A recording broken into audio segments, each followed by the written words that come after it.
nuevamente en este tiempo devocional. Damos gracias a Dios por el privilegio que tenemos de encontrarnos con la palabra de Dios. Y también expresándole nuestra gratitud a mi esposa, nuestra hermana Patti, que ha estado casi un mes con nosotros en ese tiempo devocional. Pero ahora vamos a enfocarnos en el Salmo número 13. Le invito a abrir su Biblia para leerlo. Nota que esta es una oración, una plegaria, una súplica que David la está planteando a manera de preguntas y se está dirigiendo directamente a Dios. No sé si alguna vez tú has tenido una situación tan difícil como un accidente, una enfermedad muy grave, una pérdida económica terrible, que te has hecho preguntas y le has hecho preguntas directamente a Dios. En realidad es una experiencia que todo ser humano la tiene. Yo te podría decir que en algún momento que mi esposa enfermó y dijeron que esa enfermedad era incurable, yo también dije, ¿por qué, Señor? ¿Por qué?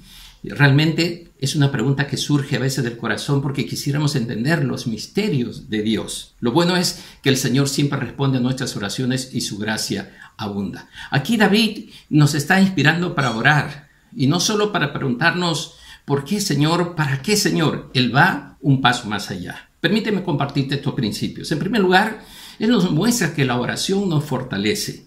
En el Salmo 13, versículo 1 y 2, en la versión NTV, Nueva Traducción Viviente, Él dice, «Oh Señor, ¿hasta cuándo te olvidarás de mí? ¿Será para siempre? ¿Hasta cuándo mirarás hacia otro lado? ¿Hasta cuándo tendré que luchar con angustia en mi alma, con tristeza en mi corazón día tras día? ¿Hasta cuándo mi enemigo seguirá dominándome?» Y nota que David sabe y conoce la fortaleza de orar. Sus salmos nos dicen eso. Pero aquí David no dice por qué ni para qué. En realidad dice hasta cuándo. Y lo repite 4 veces. Lo que nos está haciendo notar que había pasado bastante tiempo y él quería saber por qué Dios se demoraba en responderle. Posiblemente tenía mucha necesidad, tenía una gran angustia, pero él iba más allá, quería saber de parte del Señor hasta cuándo estaría en esa situación de sufrimiento o dolor.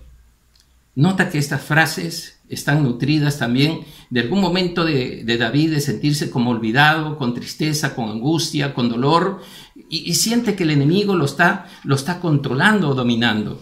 Realmente, muchos de nosotros creo que en este tiempo de cuarentena hemos sentido o experimentado alguna de estas emociones, porque es normal sentirlo. Realmente todo ser humano podría experimentar eso, pero una de las cosas que nos enseña la oración es que Dios responde con paz y bendición. ¿Recuerdas a Jesús en Getsemaní? Él estaba sumamente angustiado con la enseñanza y la posibilidad que nos muestra ahí de la muerte, pero Dios le envió un ángel para fortalecerlo. Nos muestra también que el apóstol Pablo en Efesios capítulo 6, que podemos orar y decirle al Señor que nos fortalezca y nos dé el poder de su fuerza. Podemos encontrar fortaleza en la oración y esto es lo que David nos está enseñando. Pero hay también un segundo principio que nos muestra en los versículos 3 y 4. Orar también nos protege delante de Dios. Y nota que te voy a mencionar cada frase de cada versículo, porque hay situaciones difíciles en que necesitamos la protección de Dios. ¿Cómo lo haremos? Orando como David. En primer lugar, David le pide a Dios que intervenga a su favor. En el versículo 3 dice, vuélvete hacia mí y contéstame. David sabe que tiene que esperar en la respuesta de Dios. Y en realidad, todos hemos pasado algún momento que nos hemos desesperado y hemos querido acelerar las cosas. Pero una de las cosas que no debemos olvidar es que Dios sigue en control en el pasado, Dios sigue en control en el futuro y Dios seguirá en control en el presente. Por eso dice esta frase, oh Señor mi Dios, y se somete y se humilla para que Dios obre a su favor. El segundo aspecto que menciona aquí es parte del versículo 3 y le pide que le dé discernimiento para saber qué hacer. Le dice al Señor, devuélvele el brillo a mis ojos o moriré.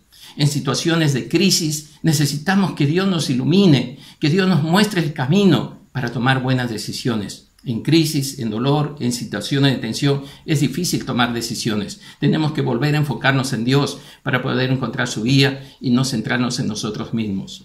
Un tercer principio de la oración está en el versículo 4, donde le pide que Dios lo proteja de caer derrotado. Le dice al Señor, no permitas que mis enemigos se regordeen diciendo, lo hemos derrotado. No dejes que se regodeen en mi caída.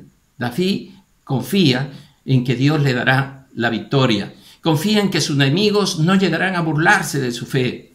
Confía en que esa oración que él está haciendo es su fortaleza y también el secreto de su victoria, porque sabe que Dios lo protege. El tercer aspecto de este salmo que estamos leyendo es que orar nos devuelve la confianza. En los versículos 5 y 6 te voy a mencionar lo que está pidiendo David, diciendo David acerca de su sufrimiento. Hace 4 declaraciones de victoria. En primer lugar, declara su confianza en Dios. En el versículo 5 dice, pero yo confío en tu amor inagotable. Qué bueno saber que el amor de Dios no se agota, ni se acaba, ni se termina. Nada más consolador para aquel que reconoce que está pasando una situación difícil.